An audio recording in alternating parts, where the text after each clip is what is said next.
Get a good feeling. Brings it up. Eichel moving. Blue line checks. Tomas whittles in. He scores! What a goal! He struck Carey Price and then the bar. Are you kidding me? You must be kidding me. Did you just do that, Alexander Barkov? On goal. What a stop by Hoffman. What a goal! It doesn't get any better than this. Welcome back to the Fantasy Hockey Podcast. I'm your host, Gamby, with my co-host, Brandon. This episode is going to be all about fantasy safe picks. So last year, we talked about busts, sleepers, and rookies, but this year, we're introducing a new concept of our kind of preview of the season and how to draft, where to draft. It's somewhat like a rankings episode, sorta, just a little bit more distilled into specific players with a little bit more analysis. But for a little bit more gist, Brandon, you talk over a little bit of how the episode will go. Sure. So we're calling these safe picks because these are the players that have pretty high floors for the ADP that they're going at. These are guys that you can draft in the rounds that their ADP are at and feel pretty good about them. They're really good guys to go for if you're starting to scramble. And if you've taken a gamble earlier on, which we've mentioned plenty of times, you don't really suggest, but some of these guys that I have are a little late anyway. So if you take a gamble, you might want to back yourself up with a high floor guy to make sure if the bottom falls out on the gamble you took, that you have a way to not totally collapse. So you don't want to have multiple gambles in a row that all go bad. So with that, the idea here is about raising your floor and making sure that if you need to take a guy that you especially if you don't have an idea of who you're taking next, you have somebody to fall back on and somebody that's going to be a really nice piece that you can not necessarily build around, but you know will complement the rest of your team. Yeah. And the other thing to mention is, and we should always remind you of this whenever we're doing these episodes, is just because we don't mention a player doesn't necessarily mean we don't think they're safe or that they kind of fall into some other category. It just kind of means we didn't really select them. They might just be out there. But as always, you can jump into our Discord, which you can find on our Twitter at FantasyHockeyPD, or on our site, fantasyhockeypodcast.com. It's free, and you can jump in and ask us questions if there's a guy who you don't know whether they're a sleeper or a bust, or, I mean, I guess if you don't know if they're a rookie, then sure, we can tell you they're a rookie too. Yeah, but might anyways, have trouble with that. Yeah, with that, I think we'll just pull up the age for that one. Anyways, okay, so let's get started first. We both have a list. We have not seen each other's list, so maybe there'll be some kind of fiery hot takes. I think for safe picks, though, we're generally in agreement. Yeah, I think there might be a few that we both have. Yeah, so we'll see. So I'll start off first, and my first one is going to be Blake Wheeler. He's just been so incredibly consistent over his career. He's been so consistent over his last few seasons, and he just feels like such a safe player to me. Not to mention that his ADP at 29.8 is extremely safe. I mean, you could grab Wheeler probably at the end of the first round and he'd still be fine. Not that I'm saying do that because that goes against value drafting, but the fact that he's going at around 29.8 ADP, that to me is safe for bangers leagues, safe for points leagues. It's safe for virtually any single league you can think of. Blake Wheeler to me is the epitome of like a safe top 3 round pick that will play a ton of games, get you a ton of points, get a ton of power play points, and have a consistent shooting percentage, and doesn't necessarily have the highest of ceiling, but you know what you're going to get with him. So I totally agree with that. I actually am surprised I didn't put him down on my own list. But my first one, I think you'll agree here, is Vladimir Tarasenko. Yes. He's ADP's at 35.5 right now. That puts him at a 12-person league. That puts him at the end of the third, beginning of the fourth-ish. I think that's fantastic value for him. He's a guy that you know what you're going to get with big shots, about a hit a game. So for standard cats and Yahoo, with both of those being a factor, he's always going to put up one of the best shot totals in the league. His hits are good enough at a hit a game that like it's worth at least noticing. And his points are always in the 75 range. Even when he had the bad start at the beginning of last season, he still brought it back up to that 75 range. So I think that his floor is probably right around 70 and that his ceiling could be way above if he ever does break through. But even if he just sits at 75 with everything else he gives you, with that huge shot totals, he's a great option at the end of the third, beginning of the fourth. If you're at an end cap, so you're at what would that be? Yeah, that would be the end. So 1, 2, yeah. So if you have the 12th spot in a 12-man, taking Tarasenko at the end of the third is like great because you get a wraparound at the top of the fourth. It could be somebody like a Malkin or somebody else that might be a little bit more risky, but still Tarasenko will be able to back them up pretty nicely. Yeah, and he is also kind of similar to Wheeler, just has been very consistent over his career, especially over these last 3 years. You pretty much know exactly what you're going to get out of Tarasenko. There's not really anything out of line. Similar points, similar shot totals, similar ice deployment. Everything is kind of right in line. You know what you're going to get with Tarasenko, and that's another thing that kind of blends in to a safe pick. For my next pick here, I'm going to go Patrick Kane. Now, I'm going to take one of those top 5, top 6 guys. Now, the thing with Patrick Kane is that the only way I could see him being a not safe pick is potentially in a bangers league that counts blocks. That's the only way in which I see him falling maybe outside of the top 10. But other than that, you have immense amount of ceiling, immense amount of floor. And he's one of those guys that tends to, for whatever reason, every year fluctuate a ton based on recency bias. So, Patrick Kane has an incredible year and he floats up to the top 5. And then he has a terrible year like last year or the year prior. And then he falls down to the third round or something like that. And really, the truth for Patrick Kane is somewhere in the middle there. And his ADP right now at 10.93 on Yahoo, at least, is perfect. That's exactly where you want him. Let's say that you're in a bangers league with blocks and you probably won't get him later, but if you're in a smart pool and you can get him around the end of a turn, awesome. That's kind of where he belongs, and that's kind of where the ADP is pointing, at least. If you're in a league that's not blocks, around 10 is perfect, and in a points only league, you know what you're going to get out of Patty Kane. There's not really any surprises. He is very good. He had that one bad year, but I'm going to chalk it up to that's the anomaly, not the normal Patty Kane. And so for me, Patrick Kane this year, I have him for 95 points, 300 shots, 30 power play points. You know what you're going to get with Patrick Kane, and there's a ton of ceiling there even still. Yep, I totally agree with that as well. I happily have him in the Dynasty League. So my next one up here is a center in Jack Eichel, who is falling for what I assume is no reason. I don't like.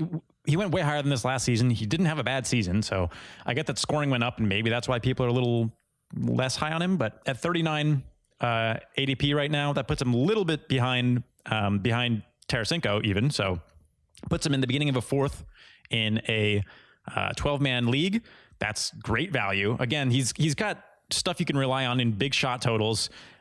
He's on an up-and-coming team. I think that we definitely haven't seen his ceiling. I think his floor is pretty high at this point. So considering getting him in the fourth, it shouldn't even be possible. He's borderline sleeper. Yes. So he's but again, because of centers and because of standard Yahoo stuff, which we've talked about previously, centers kind of fall just because. But especially if you have a positionless league, he's actually a sleeper, I think. Yeah, but he's right on that cusp of being a sleeper, but also just kind of a safe pick because he's going for centers. He's going right around it. Now, it's going to be interesting to watch over this next week or so after releasing this episode is where does he go? Because he's starting to fall. We could see this slip even more. And that's what I'm curious about. So he could slip very well into sleeper category. But, he was a guy who was a second round pick last year. And I don't think much has changed to make me think differently. Yeah, no, I agree. He's pretty much the same player. So I don't know. Yeah. My next one here is out of Washington, and that's going to be Evgeny Kuznetsov. For some reason, he's also one of those centers that's been slipping a lot. And yet, he's always kind of right in line with what you think from a projection standpoint. This year, his ADP is at around 61, 62-ish, something like that.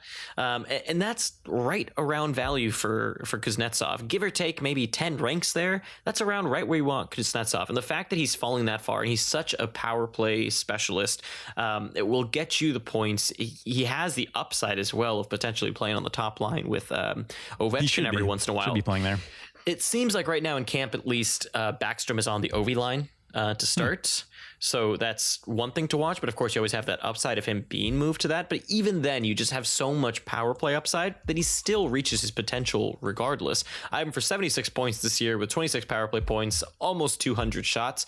That's exactly what you want in a guy. And when you're getting that kind of guy in the 70s, that's awesome. And his ADP is at that. But the mocks that we've done, he's fallen far. Every single mock we've done, he has fallen past his ADP. I haven't done a single mock where Evgeny Kuznetsov doesn't fall past his ADP. And his ADP to me is safe. So when you're looking at a guy for a center and you're trying to plan for a center later, Evgeny Kuznetsov is one of those guys to look at and try to plan to get later on. But he to me is a safe pick who has been consistent over his career since getting this newer deployment with Ovechkin. I love Kuznetsov, and I think he's also one of those borderline sleepers, but it's hard to call him a sleeper when his ADP to me is right in value. Yeah, and there are like center is just silly this season. So Yes. if you're in a positions league, you can punt centers for so long and still wind up with a good core. Yep. All right, so my next one is actually a center left wing. Actually, now that I realize that Yahoo changed all their positions, he might not be a center anymore, but I think he is. In Jonathan Marchessault. So he's going 72 overall right now. That puts him at the end of the 6th, beginning of the 7th, and 12-man league. That's great. I took him in the 5th last season. I get that he didn't have the best season with something like 59 points, but I think that his upside is still clearly there. He still puts in tons and tons of shots. He puts in a good amount of hits. I think that I like the idea that Vegas is going to have an actual top power play this season. I think that will be the case, and that's going to reflect well on Marchessault because I think he's going to be part of it. The only person you have to worry about there is possibly him getting bumped out from that by Patches. I don't really see that happening, but regardless, either way, even if he did, at 72, I like him because of his high upside peripherals, his high floor peripherals as well as I think his points are definitely going to be better than last season. And even if they're not, he still gives you enough else to back up an end of the 6th, beginning of the 7th valuation in a standard Yahoo leagues. So my next one here is going to be kind of the flip side of what we've been talking about in all these, like, Kuznetsov, Hall, Kane, Wheeler kind of types where they're kind of safe at their ADP because they're good. I'm going to talk about Shayne Gostisbehere for a second here. And Shayne Gostisbehere to me is a guy who last year we saw virtually his floor. I think last year we saw the worst of the worst in Shayne Gostisbehere, and I don't really think that it can get that much worse than last year. Right now, his Yahoo ADP is 137.5, and that feels just about right, at least in standard Yahoo cats that include the hits and stuff. And so in that type of a bangers league, that's just about fine. And he's actually, in a lot of the mocks that we've seen, has gone later than that. And I think that it's because they're projecting him a tad low. I think everyone is being very conservative, which is actually a good thing. It's a net good thing for you because I think that what he's being projected at across almost every platform that I've kind of seen has been assuming, he gets good deployment, has good opportunities, but he still just isn't the player that he once was. And so he kind of comes in that 45 to 48 mark, when really he has a ton of upside. New coach. Not that Alain Vigneault exactly has a great history on the power play, but nonetheless, he feels like a guy to me that has tremendous upside with a floor that you're already kind of cooking. You're already baking in the floor to that 137.5 ADP. And to me, when you're baking in the floor to an ADP, that's a safe pick. I'm fine taking a guy where the floor is already baked in. I'm kind of already assuming the risk that late. Everyone else sort of is already too. And that is totally fine. I'm like, okay, cool. I'll take on that risk because he's probably going to be my 3rd or 4th defenseman anyways. Yeah, I mean, that sounds pretty good. He was not on my radar, but that low, sure. Like, why not? You know what? I'll go with a defenseman as well, and Torey Krug, one of your favorites. Oh, I love him. He's sitting at 66 ADP right now, which feels perfect for a guy that's going to get you one of the elite numbers in power play points on one of the best power play squads in the league. And with that, like, he doesn't really need to do much else. I like to compare him to a guy like John Carlson. I feel like I'm comparing a lot of guys to John Carlson right now, but it seems like Carlson is getting a lot of preferential treatment for what I think is just no reason. You can get Krug significantly later than you can Carlson, and I feel like you're getting essentially the same player, especially in standard leagues where blocks are not counted. I get that Carlson does give a decent amount of blocks, and maybe that pushes him up a bit. I don't think it pushes him up 2 rounds. So Torey Krug, that's a mid-6th round math, right? Ish, somewhere in there. So a mid-6th. I really like that for him. I don't really have much else to say. We drafted this weekend in a bangers league that included blocks, and this is the funny thing. So his ADP is 65.6, right? His ranking, according to me, was 64. Literally right in line with ADP. Like, you can't get more in line than that. The other thing that I really like about Krug that is underrated about him is that he is one of the most consistent players in the entire league. I mean, when you look at guys in terms of points, assists, and power play points, so we did this whole, consistency score thing where we looked at how consistent are players game to game, how likely are they to get you a point every single game they play in during, the fantasy season. And Torey Krug is up there with some of the absolute best.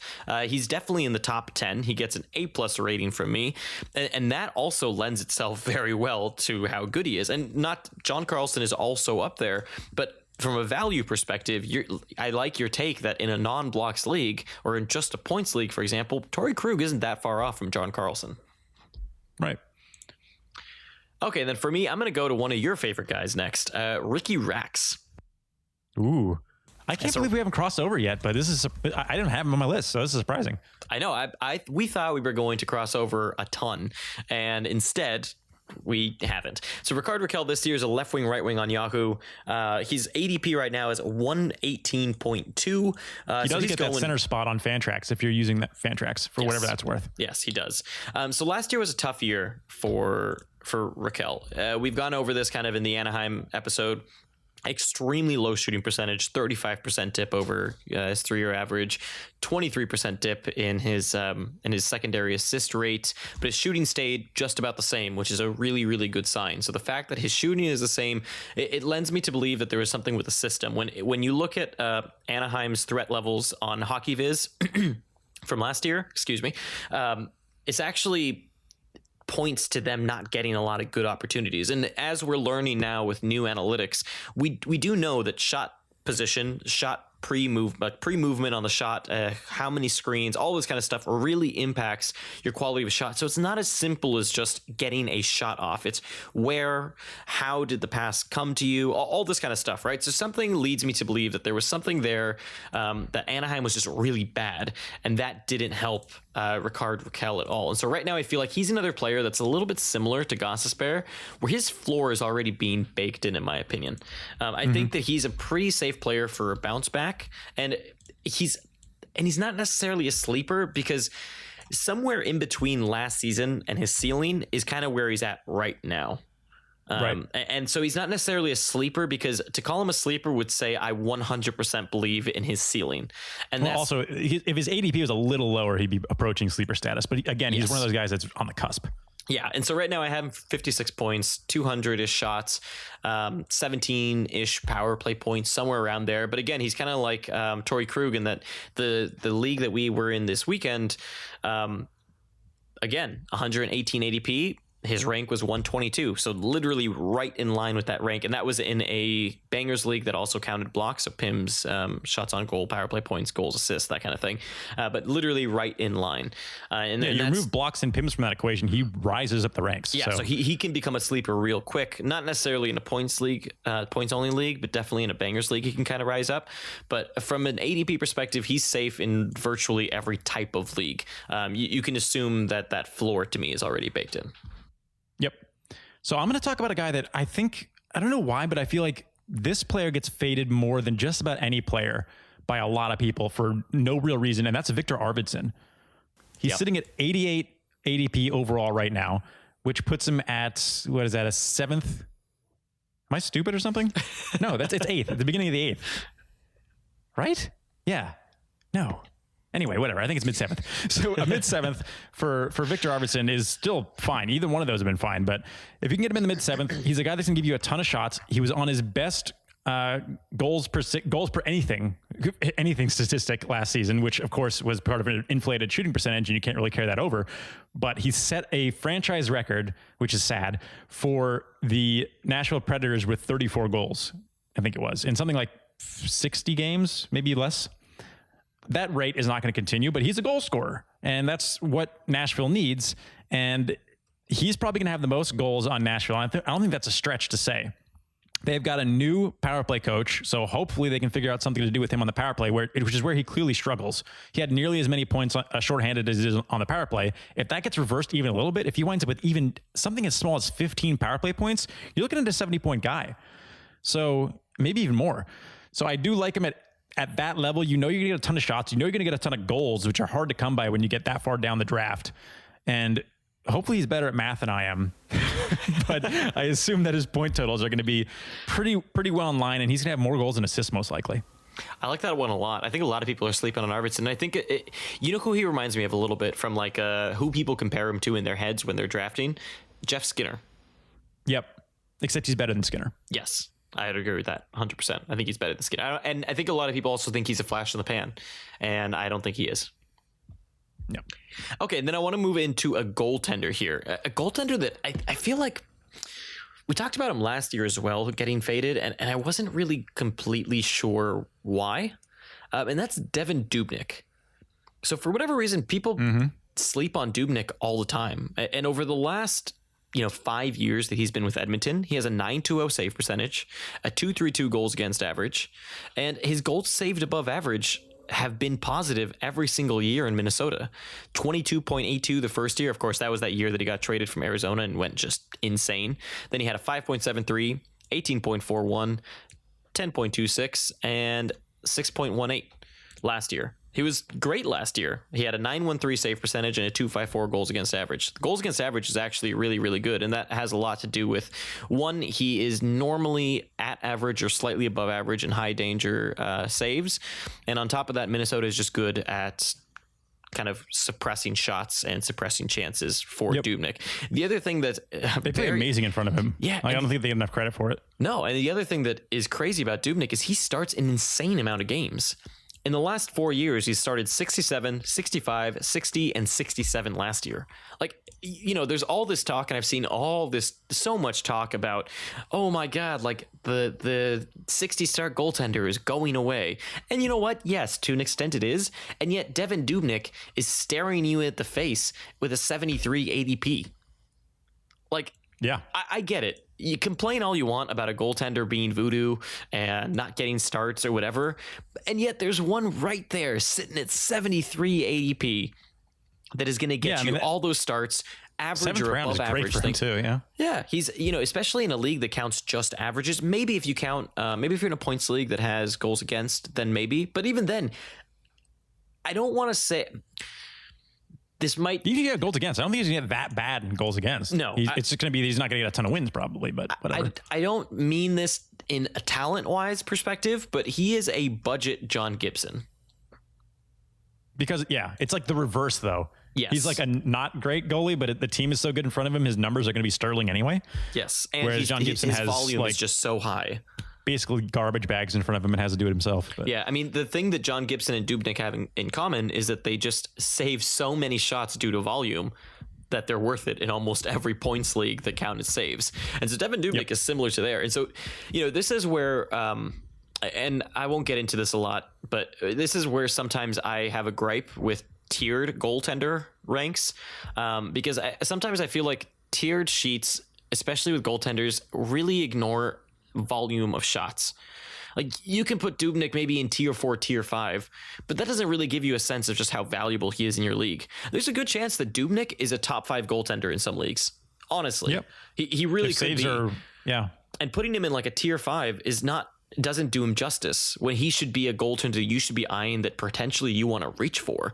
And you would see instead, people say, oh, well, he's, a tier 4 tier. And again, I haven't really looked at tiers because I don't ascribe to that. So maybe I'm wrong. Maybe he's more of a tier 3. People are putting him, whatever. You get the point.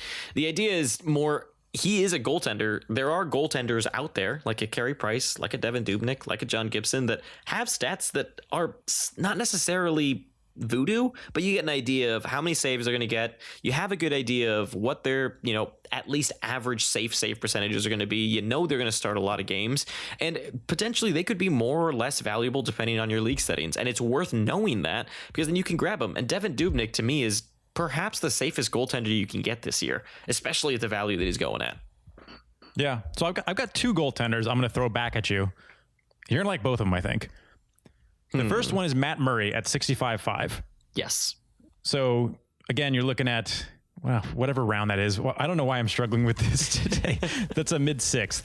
And by the way, Arvidsson was the beginning of the 8th. I don't know why math is hard, but it's not. I'm just stupid, I guess. But anyway, so Matt Murray, mid-6th. I love that, especially if you're punting goalies a little bit. You let those first group go. If you get Matt Murray as a first goalie, I think you're fine. You can get another good goalie. You can even back-to-back here. You can take a Dubnyk in the next round if you wanted to. Or this other goalie I'm also going to mention in Martin Jones. He's going 85.5. So that puts him right at the beginning of the 8th round. That's really good value for a guy that is getting shunned because of his awful stats last season. Rightfully so, I guess. But there's a lot of recency bias going on there. The guy is as average as it gets. He's got a great team in front of him that's going to scoop wins up. So if he gets the same amount of wins that he got last season and you actually put back his like averageness, he's actually pretty good. Like he should be going probably ahead of that. He's like another one of those guys that I would consider a borderline sleeper to be able to get in the 8th. So those are all three of those guys are fantastic goalies you can get in like the 6th, 7th, 8th round, and guys that you should be keeping your eye on if maybe you have that the type of draft that I feel like we had the other day where it just seemed like the players we wanted continued to fall right into our hands and we had no choice but to take them. then you wind up with these goalies in the 6th, 7th, and 8th, and you could definitely do worse. Martin Jones is a perfect example of what I'm saying where tiers don't do it justice. Martin Jones will get crucified in tiers because of his save percentage and goals against average.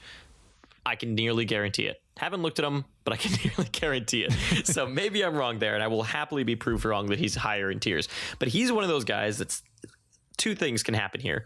If you're in a points league, those wins could offset a hell of a lot of goals against, especially if his save percentage comes back to average, which I fully expect it will. Over the last 3 years before this, he was extremely consistent in San Jose. 918, 912, 915. Goals against averages were 227, 240, and 255. Similar goals saved above average for the years as well, kind of right in line. And then all of a sudden last year, he just tanked. Who knows why? Maybe goalie coach situation changed. No one really knows why, but something changed. And I would expect him to come back to normal. That's at least what I would assume. And it's a somewhat safe thing to do at the end. Like it's similar. He's similar to Gostisbehere and all that, where he's going so late for the goaltenders. His floor is already included. Like his floor is included in his ADP. It's like when a stock drops, then you buy it and you're like, okay, well, the drop is included. It's very similar. And the thing with Jones is he's one of those guys where depending on your league settings, he could be really valuable. And aside from a league setting standpoint, the other thing that's interesting about Martin Jones is he's one of those guys you can pair. So say you get a John Gibson, right, who's not going to get you wins, but he's going to just crush in save percentage and goals against average, or a Pecorine, for example. It's the same situation. Martin Jones is a great pair for that. Let's say Pecorine and Jones it's an epic combo. Like if you get even average save percentage and goals against average for Martin Jones, and he's most likely going to get actually above average goals against average because they're so good in front of him. Normally, at least at suppressing shots, they're normally pretty good at reducing the amount of shots. So normally the amount of goals are less, except for last year, of course. His save percentage is normally average. But if you have a guy like Pecorine, you're never losing wins. You are almost always going to be competitive or winning in save percentage and goals against average. But a tier won't tell you that.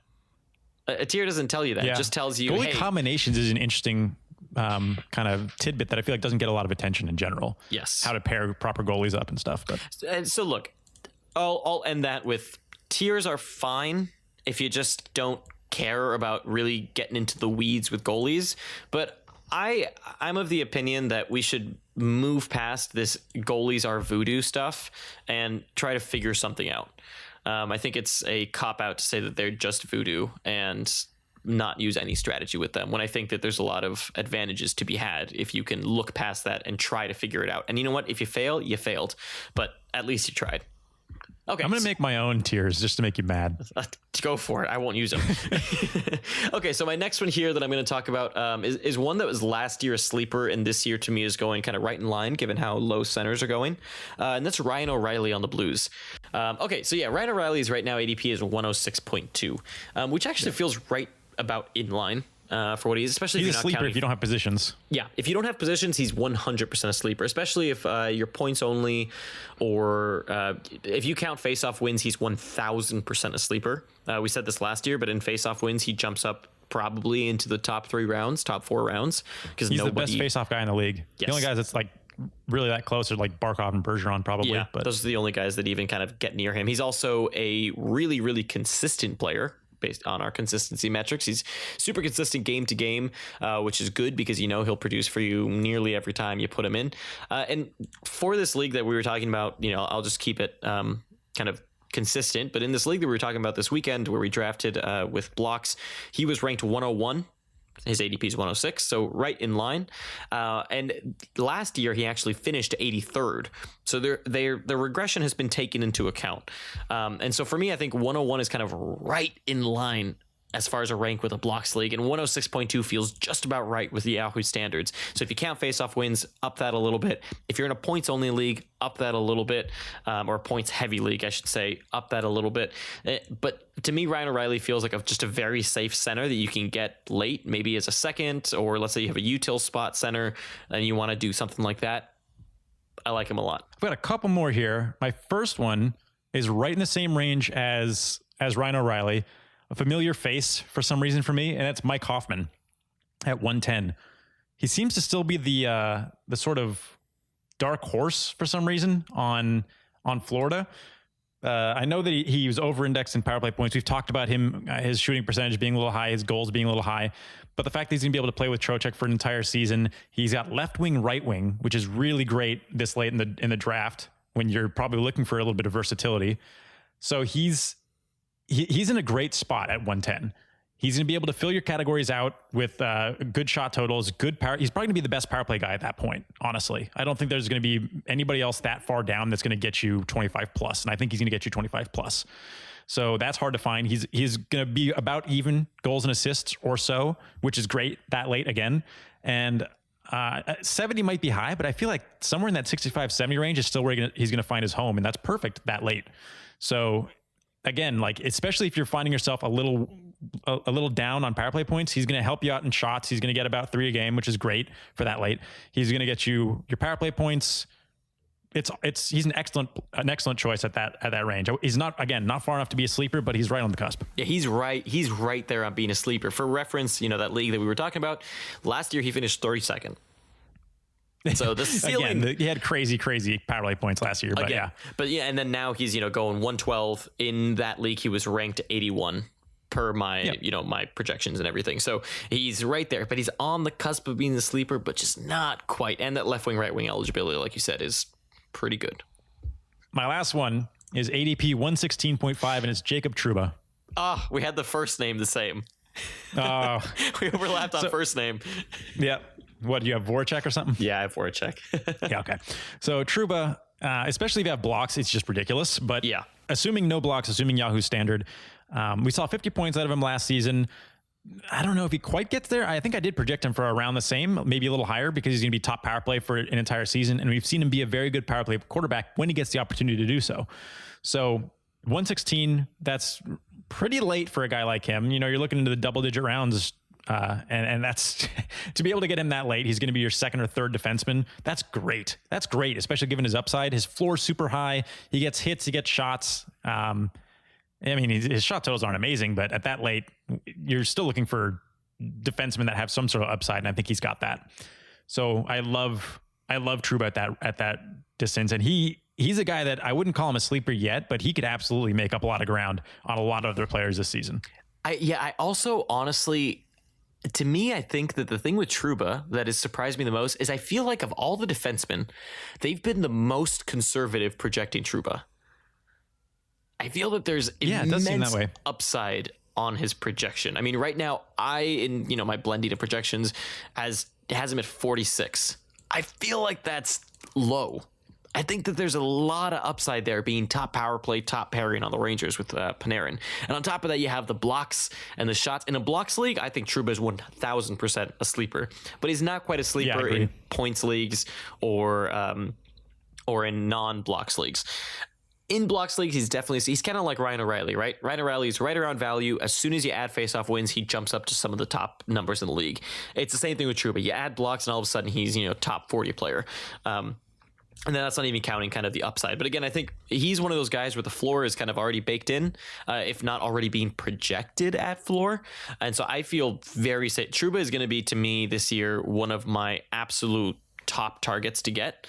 And it's because of that. He's borderline sleeper, but for the most part, he's a very safe, third or fourth defenseman. Yep. Or second, if you're really fading defenseman. Yeah, if you're really fading defenseman, you can't. I mean, he'd be a perfect second defenseman if you really, really wanted to fade defenseman hard. The problem with getting Trouba as your second defenseman is then your third and fourth are going to be really, really rough. Yep. Okay, so for my last one, I want to talk about Jakub Voracek. Is it Jakub? I think it's Jakub. Jakub. It's definitely Jakub. So we're Americans. Yeah, Jakub. His ADP is 81.8 right now. I had him ranked in that league that we were talking about earlier at 88th. So right around value. And the thing is that in a lot of our mocks, he's been falling way, way farther than that. And so when you're drafting with actual people and not just auto picks and all that kind of good stuff, he's been falling farther than what you'd think. And it's weird. And I know that last year was somewhat of a down year for him, and he's on that second line, but still the top power play. But again, last year we saw it was potentially the worst of Voracek because of how he's similar to Gostisbehere, where the power play was just so bad. You saw guys like Provorov take over the power play, who is just anemic on the power play. He's awful on the power play. All those people calling for Provorov to be on the top Flyers power play should go take a look at how much impact Provorov has on the power play, because he brings it down by about 25%. So you probably should not want him on the power play. So really what they need is the power play to get going. And if it does, that's where you see Voracek's value really start to climb. But again, when you look at a lot of the projections and even Yahoo's and all that, most of them tend to use 3-year average and lean a little bit heavier towards what they just did. And so I think that Voracek's being slightly underprojected, but not really. I feel like he's just one of those guys that's potentially a sleeper in points only, but maybe a sleeper in there. Again, it depends on those point totals and the power play more than anything. But other than that, in almost every league, he's kind of going right at value. He's a safe pick that you're going to get late in a right wing spot, and you can't go wrong. You're not going to be sad that you got Voracek. You're going to be happy, and potentially you can even trade him. I think he's a fine pick towards the end of the draft. He could maybe even be a bench player, honestly, by how late I've seen him go in some of the mocks. But Voracek to me feels like one of kind of those really safe end of the draft, a lot of upside guys. We got him in the 12th round somehow the other day. Yeah, and I mean, if he's not going, and if he does disappoint, like accidentally, yeah, and if he disappoints, like, you'll be fine because you got him late enough. So to me, Voracek is definitely one of those favorite guys that I'm kind of eyeing at the end, that, like you said, if you're scrambling or you kind of need a certain position, like you need points, for example, in a Cats league, he's a guy that you can reach for and say, okay, you know what? He has a solid floor for points that I know what to expect. And there's even upside there. Yeah, I agree. Well, there you go. We actually, shockingly, the only one we overlapped on was Torey Krug. I did have him down, actually, and I forgot to say that I had him. So that's the only one we overlapped on. So you guys actually got a lot more names than we expected to put out there. Definitely. So hopefully you enjoyed it. No real disagreements. No disagreements. I'm not super sold on Kuzi, but that was about it. Yeah, I mean, the only one I think I'm not completely sold on is Murray, just because he has been a little bit up and down. But his starts have all been the same. So I think he's a similar. I think he had a down year last year, and it's somewhere in the middle. Still I think last year though. I think that last year is kind of where he's at. Maybe like a 919, 917 is kind of where he's at. So if you project him similar to last year, which a lot of people are, I think you're fine. Okay, so next up we're doing fantasy. Next up is busts. And then after that, we're going to get into sleepers. And then after that, we're going to go Thanks for listening to this episode of the Fantasy Hockey Podcast. We're going to tell you, by look, myself here's the and my ADP, co-host, here's where Brandon they should be Stockenborg. going, or at If you least like we this think they should be episode going or in others, different types please of leave us leagues. a review. We It's the analyze them a number little one bit, way to help much the less podcast. in depth. Be sure to than, follow us the on team Twitter previews, at Fantasy but Hockey should help PD. you a ton Join to our draft. Fantasy Hockey It's a little bit Discord of like a channel. cheat sheet. Play in a Think of it. listener league with us by Name of becoming a players that you patron can write and down, check out search all our for. tools on And if anything, it also gives you a little bit, and hopefully this all episode did research as well, but courtesy of starts to give you Daily Face-Off, insight Hockey into Reference, how Hockey we look Viz, for Natural sleepers, how Stat Trick, we look Evolving for Hockey, busts. and RotoWire. And so you'll Intro start song to is see by that. Avicii, Again, and the as outro always, is by feel free to Deadmau5. join us on Twitter Thanks again or for in listening, Discord. and we'll catch you next become a time. patron to play in the listener leagues. Deadline is when? The 20th. Yes, so deadline for the listener leagues is the 20th. And other than that, thank you for listening, and we will see you for the Fantasy Busts. Yep. Thanks for listening.